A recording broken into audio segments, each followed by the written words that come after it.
Moving beyond jugaad into innovation now. Yes, yeah, absolutely. But in a sense, I think it comes from the same seed. It's the same thinking. So in some senses, the design and innovation process in let's say, the West has become quite profligate. I mean, there are big budgets to have big research teams, and if there isn't an outcome, it doesn't really matter. And there's still a need for a level of efficiency in India that I think is fueling innovation in a slightly different way. In fact, one of the things I tell my students that the guy who invented the steam engine was not a scientist. No.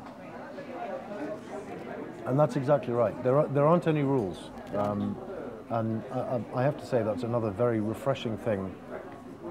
Just living and working in India, there is a sense that in some sense, there aren't really any rules.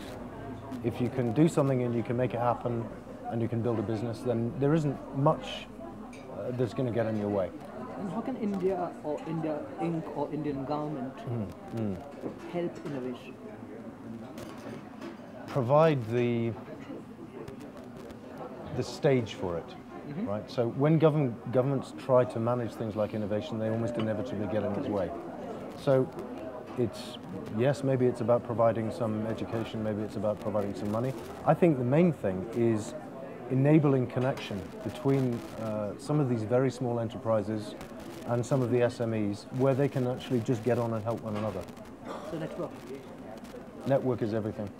Knowing somebody in one part of the country that can help somebody in the other part to develop a business or export or whatever it might be. But some of the things I keep reading about, things like a thresher invented in Gujarat and stays in Gujarat, doesn't move to Tamil Nadu. So is that the kind of stuff that... Absolutely. How would these guys know? Some small enterprise has got a great idea, and it takes as much effort as they can muster just to get something on the table. Where do they go from there? How do they have the tools or the connections to make those right connections? So and that's what needs to be enabled. So basically get out of the way as far as the thinking process is concerned, but once the thinking is done, help them network. Correct. But get out of the way. In some sense, yes, and this isn't just to do with the Indian government. We see it all over the place. You know, I saw it in the UK. The best of intentions are there to nurture things and so on and so forth, but the dead hand of government almost naturally gets in the way. The people can do it for themselves. There's millions of people with great ideas who want to go and do what they have to do. So it's a support role that's required. So if I say brand India, what does brand India mean to you? Almost too many things to put a finger on, but that's the wonderful thing. And what are those too many things? Color, food, energy, genuinely a love for life and optimism and unstoppability. If that doesn't sound too scary, but the idea of unstoppability, because the spirit of people is indomitable. Despite what many of them have to put up with, they're still smiling and laughing and eating and enjoying life.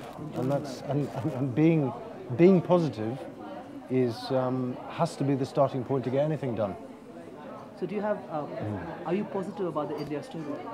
The India story? Yeah, otherwise I wouldn't be there. And that isn't to do with, personally my career or anything. Just being in it as it then might begins to take off, but as it continues to accelerate, it's tremendously... As being a part of India? Yeah, it's tremendously exciting.